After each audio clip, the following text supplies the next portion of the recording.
Welcome to AskBYS Podcast, a monthly podcast brought to you by Bainbridge Youth Services and its supporting sponsors. AskBYS Podcast connects parents to professionals that can provide support, education, and resources on a particular topic in parenting. The speaker's words and opinions are their own and do not represent the policies or opinions of BYS. My name is Shannon Ameling, and I am your host. I am here with Milagro Castilleja as our producer. We're recording live at the Media Arts Studio at Barn, the Bainbridge Artisan Resource Network. Today's episode is sponsored by Quick Lock and Windermere Realty of Bainbridge Island. We are happy to welcome our parent guest, Chris Adcock, a Bainbridge Island resident and father of four. Thanks, Shannon. And our professional guest, John Carleton, a licensed therapist at Bainbridge Youth Services and also a father of four. Happy to be here. Thank you both for being here.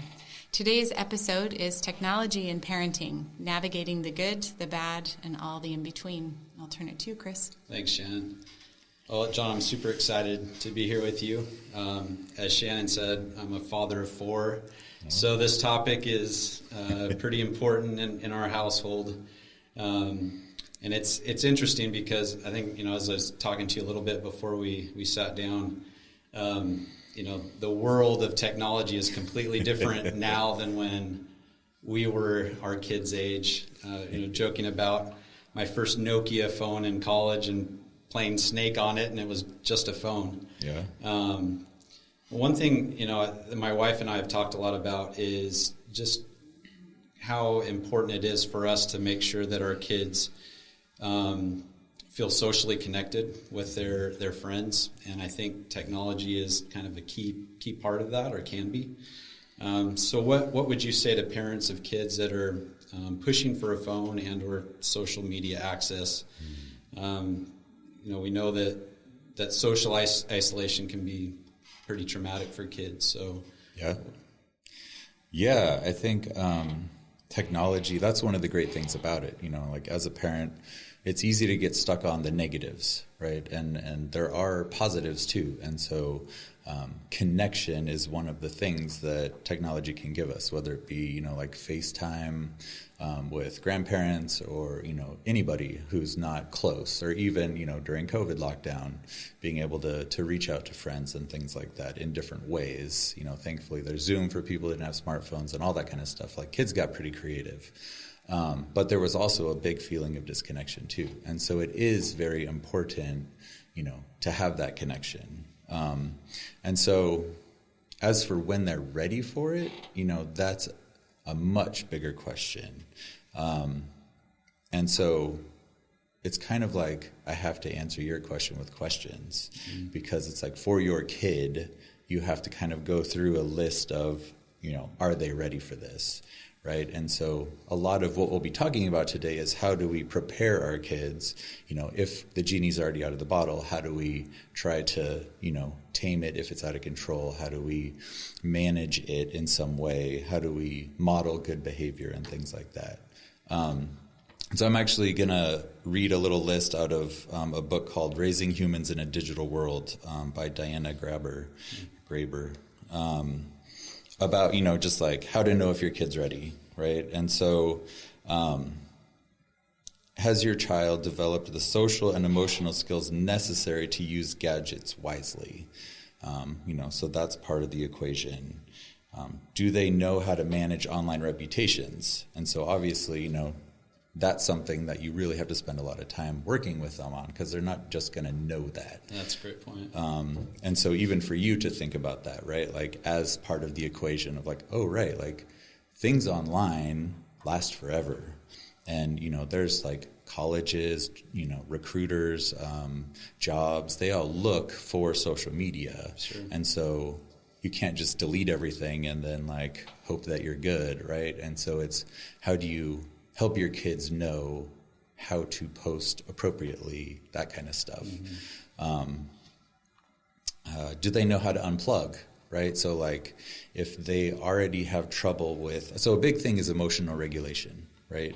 And so if you've been working with your kids on that, because they don't know that on their own, they have to learn it from us.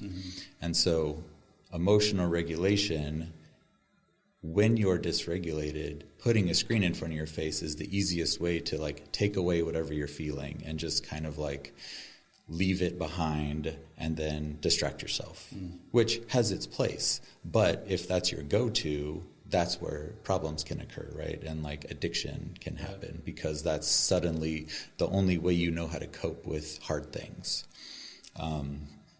Let's see. Do your kids know how to make and maintain safe and healthy relationships? And so it feels so different online. You know, how do you know when to accept a friend request? You know, like, do I know this person well enough that I should let them into my little corner of the internet? You know, that kind of thing.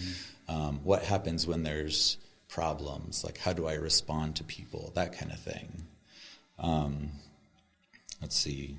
Do they know how to protect their privacy and personal information? So, you know, that's a huge one to talk to them about, like, again, with the everything is permanent, but also, even if you're posting privately, people can screen cap it and then post it publicly and do whatever they want with it. And so, again, it's like, how do you navigate these things? What do you share? How do you share it? And so there's a lot of big conversations to be had before it's ever like, yeah, sure, you can have a phone. Yeah. Those are great points. Yeah. I mean, so those are some of them.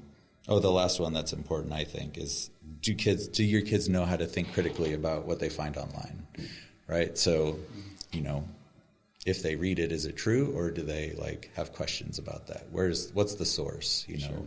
And even just with friends, right? Like they read something their friend says or they hear something their friend says. Is that true, or should I actually like think through, should I ask more questions before taking this at face value? So that's some of that. So that's a lot, you know. But one thing I wanted to say about the social isolation piece, right, is helping our kids to navigate when they don't have the same tech as their friends. It doesn't have to be the end of the world. It can feel like it.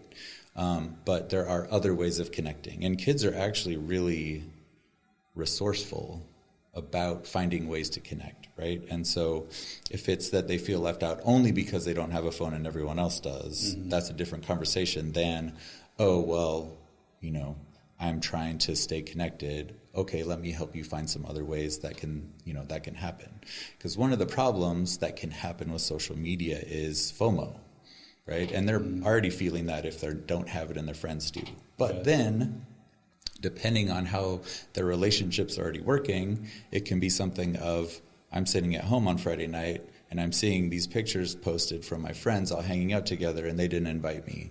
Right. And so that can actually make that a whole lot worse. And so it really is a kid-by-kid basis on like those kinds of conversations. Right. Yeah, and I think that's key, right? It's the conversation, as you brought up, just each of those points and kind of the learning curve that's going to have to occur with each one of those children too as they go through those situations. Those are great points. One thing that as a parent, at least for me, it's easy to cling on to kind of worst case scenarios when it comes to technology, phones, and online use. And particularly you hear of things like cyberbullying or toxic content that promotes eating disorders or self-harm or pornography, things that I would call like toxic content. What would you say to parents that fear giving their kids access to tech, phones, social media because of this toxic content? Yeah, I'd say it's a valid concern, and also you can't control everything that they're exposed to, right? And I was trying to remember, I think it was by age 12, I can't remember the percentage of kids had been exposed to pornography, either intentionally or unintentionally. And so it's going to happen whether they have devices or not. Mm-hmm. And so that's not to say that you shouldn't try, right? But one of the most important things that we've learned through so many different ways is that prohibition never works, right? Like the 1920s with alcohol, it just doesn't work. And with drugs, we're finding like this isn't the way to go. And so for parents, the most important thing to do is to to be curious about what your kids are engaging with. And so especially if you're able to start when they're young, there can be a whole kind of like roadmap laid out of, at what point do we introduce what things, right? Mm-hmm. And then as we're doing that, we're engaging it with them and having conversations about it so that when they come across something that is not age appropriate or even developmentally appropriate for them specifically, they feel like they can talk to us about it. And so it is a lot about not just don't look at this or, don't have this. It's what can we do to talk about it? And so having these conversations is important because odds are your kids have already seen something that maybe they're like, what was that? Sure. And so kind of taking the shame away from it by having conversations is very important.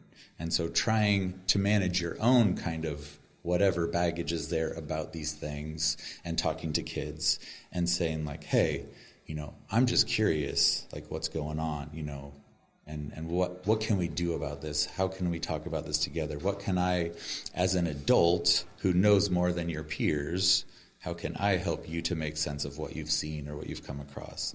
And when it comes to bullying and things like that, again, with like trying to foster a safe place. And so some of like what a safe place looks like, it's a lot of connection before correction, right? It's about curiosity. And so it's really being curious about what your kids' experience is, what their feelings are, what they're going through. And so if they come and say, oh my gosh, like, Timmy showed me this thing that instead of immediately being like, I'm calling Timmy's parents, oh my God, it's, how are you feeling right now? How are you, right? And kind of like sitting there and not even thinking about any kind of consequences or anything. Or if it's like you find out that they've been going to certain websites that you don't approve of, having a conversation without immediately jumping to you're grounded or whatever, right. But saying like, tell me more about this. Yeah, that's so key, right? I think that being able to have that safe space for them to have a conversation so that because they're going to see things, they're going to come across conversations that aren't going to make them feel good. Mm-hmm. And being that safe adult that they're willing to come to and talk to, I think, that's so important. And it can be hard too when your kids are older, to try to develop that now, right? And so I think one of the most important things to do as a parent is to say like, hey, maybe you don't trust me right now, like because of the ways that I've handled things in the past. I understand that. I'm going to try to do things differently. And the only way I can show you that is by doing it. And so I'm not going to do it perfectly. I'm still going to blow up or, react in ways that make you shut down. Right. But I'm going to own it after the fact and say, hey, I did it again. I'm so sorry. Yeah. I know that's not fostering connection and conversation and, to keep working at it. And, your kid might be in a place of just like not having anything to do with you. And so, that's hard. Yeah. But to try to find other people in their lives, other adults who they might trust, that you also trust, that maybe will be able to talk to them on a different level than you. So like aunts and uncles can be helpful, or like, other leaders in the community that they're close with, or a counselor from BYS or wherever, all those things are places where they can talk about things without all the baggage of years necessarily getting in the way. Right. Well, that's fantastic. I think that kind of segues well into the next question that I have is, how can we be good partners with our kids when it comes to technology use, phone use, and specifically, are there tools or rules or guidelines that you would suggest for parents to put in place to enforce a healthy phone or technology relationship? Yeah. I like the way you put it, the partners piece, because that really is important. Because especially when they're young, but also when they're teens and older, kids of all ages are very good at sniffing out hypocrisy, right? And so if it's the do as I say, not as I do, that's not going to fly. Right. And so it really starts with us. What's our relationship with technology? Are we on the socials, when we should be with our kids, right? And I mean, at different ages, it's so important. But the most important thing as humans is face-to-face interactions. And so, when your kids are young, are you on your phone instead of, even if you're talking to them and stuff, if you're not facing them and eye contact and all that, they're not getting the full experience.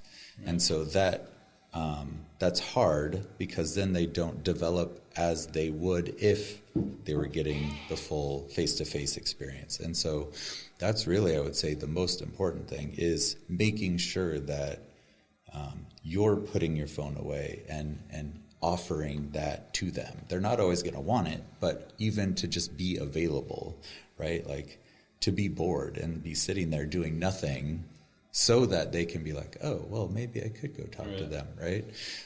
So that's a really important one, I think, is the face-to-face. And so that even goes into like, when should my kid get a phone, right? Of like prioritizing people over technology and in-person meetups as opposed to online.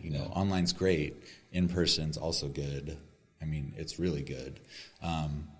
If it's tech where it's like a FaceTime call or Skype or whatever, that's face-to-face also. So that's great. That's a good way to connect. My son likes to, have Discord calls with his buddies when they're playing Minecraft. Okay. That's good. It's not as good, but it's still a point of connection, right? But as far as like what families can do, it's I like to think of it like a family contract, basically, and especially as kids get older. But even when they're young, it's more fun because they get to be like rule enforcers, right? So especially when they don't have phones, if you make a family rule about, okay, when mom and dad get home, we put our phones away and like don't check them unless, something, depending on what your job is or what's going on in the life, right? Like, and say like, here's the consequence if that rule is broken. And everybody gets to help decide and have a vote, right? They will love telling you like, hey, you're on your phone, like put it away, right? And so that's kind of fun. And it gives them more ownership of the whole process. And so it gives them the ability to call each other out once they start having phones, right? And say like, hey, we talked about this. Oh yeah, I forgot. Like, okay, and I'll put it away because it's a whole family agreement that's been made. And so, maybe that ship has sailed, right? And it feels like the genie's too far out of the bottle. And so it's about carving out snippets, right? So like making the agreement that family dinners are family dinners, if the schedule works out, but that's a time of no phones. And so everybody, and putting everything on silent or airplane, whatever, and putting them all in a different room even, because that's one thing. When your phone is in the same room as you, it's eating up brain power. It's using CPU in your brain and draining energy from your attention because it's saying, hey, look at me, what's happening? I don't know, you're missing out. Right. And so having them completely separate and saying, okay, this is our time. And then, again, leaning into the curiosity and like making space for what's going on, and it might be crickets at first, but be patient. I like that. I like that idea of just moving it out of the room, right? And it's not part of your interaction. Yeah. I guess along those lines, how can we as parents make sure that that tech or phone use isn't getting in the way of healthy development, like sleep, physical activity, in-person social activity, schoolwork, community work? Yeah. So some of that same thing, right? So like for homework, it's very helpful to not have your phone in the same room as you. Yeah. And I think depending on, all kids are different and we all focus differently, right? Some people do better in louder environments. And so it's like if you're at the kitchen table and there's stuff going on, maybe that's better than being by yourself in your room. Sure. Because a lot of what I've seen is a lot of people use technology as a distraction from feeling lonely. And so I think with the pandemic, what I saw, in the aftermath of that was there were so many, and during it, it was like we were all together at home and we were all completely alone. It was like everybody was at school or at work, on screens in different rooms, and isolated. And so that was extremely dysregulating. And so that's why I think so many kids did so poorly in school, because it was so hard to regulate what was happening. And so it's so easy to click over to YouTube or to play a game or do something else instead of feeling so uncomfortable. And so in terms of how to make sure it's not getting in the way, it is that kind of like, okay, your homework's on your computer, I can't take that away. But I can say your phone needs to be like out here. And like some families will have like a charging station, right, in a central location. And like you get home, you put your phone away, and like there are certain instances where it's okay, go ahead, but like it's there until you finish your homework, or it depends on the kid and what they need, right? But yeah, not having your phone while you're doing your homework can be the most helpful thing. Yeah, it's interesting. I've oftentimes passed by my oldest daughter that's doing homework, and the phone, there's so many group chats and this and that. It's just like ding, ding, ding. I'm like, there's no way I could work with that going off. So, and kids are different. They've learned to work with it, right? Yeah. And it's also part of the thing that it makes focusing so hard is this constant distraction. Right. And so removing it can be very helpful. And of course there's, neurodivergent kids that like need the extra stimulation to actually do stuff. Yeah. And so, to each their own. But speaking generally, less distractions, the better. Right. Yeah. I think my next question kind of goes along with that, and it's interesting that you brought up COVID and kind of the isolation when everyone was still in the home. We've all seen those families that sit around the dinner table or the family room and everyone is glued to a screen. I'll admit I've seen my own family at times do that. What would you say are some healthy ways that we can stay connected with our kids that they will find enjoyable and not a chore? Yeah.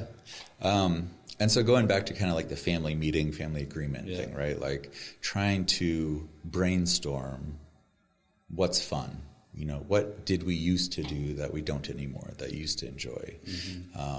What are the things that maybe suck the least? Right. If you can't get a buy-in on fun, what's the least painful? Yeah. And so kind of, again, like trying to get buy-in and making it a partnership of like, hey, when we get home, we're exhausted also. Like we just want to check out and not do anything. And so just owning that and saying, hey, like, I really want to know you better. Like you're important to me. 'Cause I think it's easy as parents to feel like as our kids get older, they don't need us, they don't want us, things like that. But deep down, they really do want our attention. They want to be known, even if they're kicking and screaming and saying like, leave me alone, right? Like on some level, we want to be known and seen and loved. And so to be able to give time for that. And so saying like, hey, it's important for us because we're a family to have time together. And so that might feel awkward or painful at first. It will get better. And it's hard for me too. Like I'd rather sit on my phone and check out, but I'm going to put it away also. We're all in this together and we're going to do it. And trust me, it will get fun at some point. Yeah, that's great. You kind of touched on this earlier, but I think, at least for me as a parent, I want to make sure that I'm understanding kind of the bigger question of why kids and teens turn to tech when coping with stresses in life, and what I can do as a parent to, I guess, help mitigate that in some way or help. So just in your professional experience, would appreciate any input or thoughts you have on that. Yeah. So like I said before, it's a lot about emotional regulation, right? But it's also about the reward systems in our brains. And so technology is a veritable dopamine train. And so that's, it's as good at drugs or sex even at giving you that pleasure. It hits those same reward systems in your brain. And there are so many things that are specifically designed to do that. And so the problem is that we as adults have fully formed brains. And so we have kind of like the last piece of the brain to form is the one that can kind of like manage everything.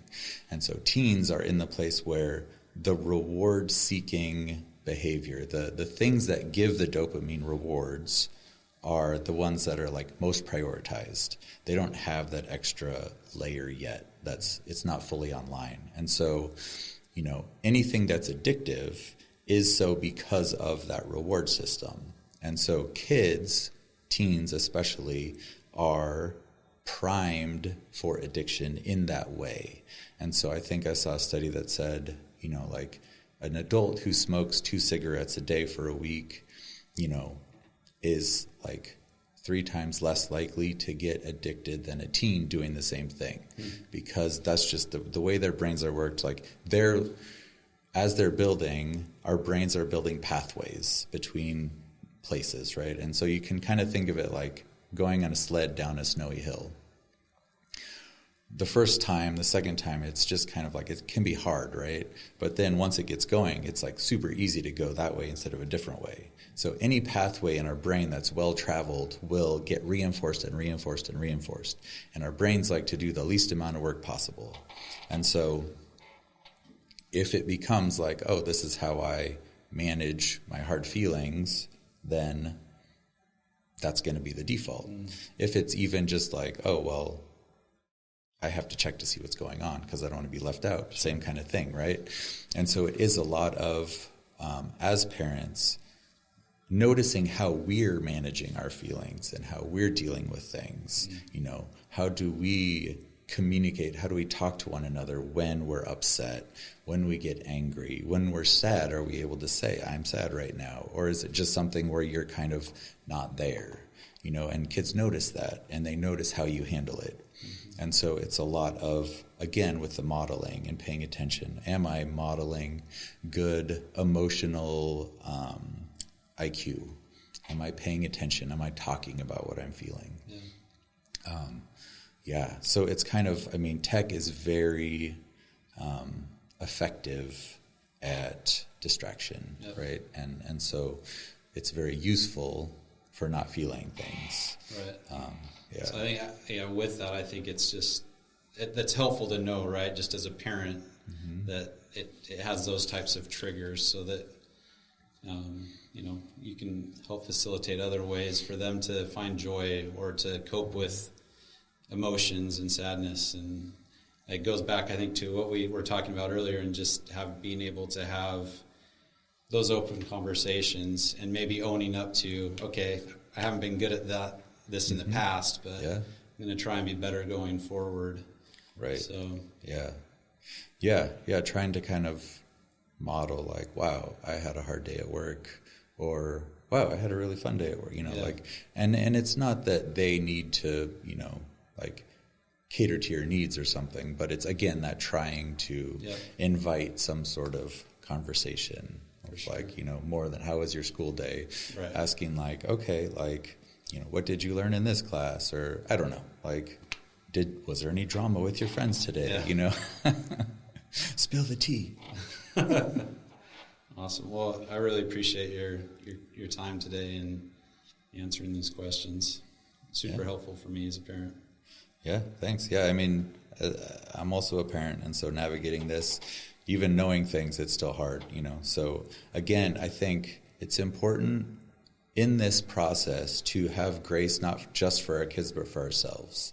And to try to, as much as possible, take the shame and the blame out of the whole conversation, right? And acknowledge with your kids, I'm trying to figure this out. This wasn't around when I was your age. Yeah. I'm trying the best that I can. Let's work on this together. And these are the reasons why I'm saying these things, to talk about, future job offers, even college. They look at this stuff. And so how do we navigate this together? How can I help you learn how to do this well?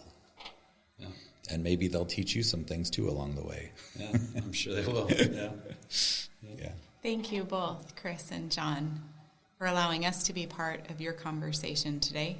And thank you all who have joined us. We hope that this conversation proves to be of benefit to you and your parenting. And we leave you with the foundation that healthy youth begin with healthy families, and healthy families build healthy communities.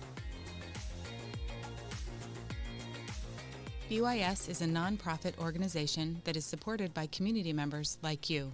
For more information, please visit AskBYS.org. We thank Milagro Castilleja for producing our show. Another big thanks to Barn, the Bainbridge Artisan Resource Network, for their generosity in allowing us to record in their media arts studio.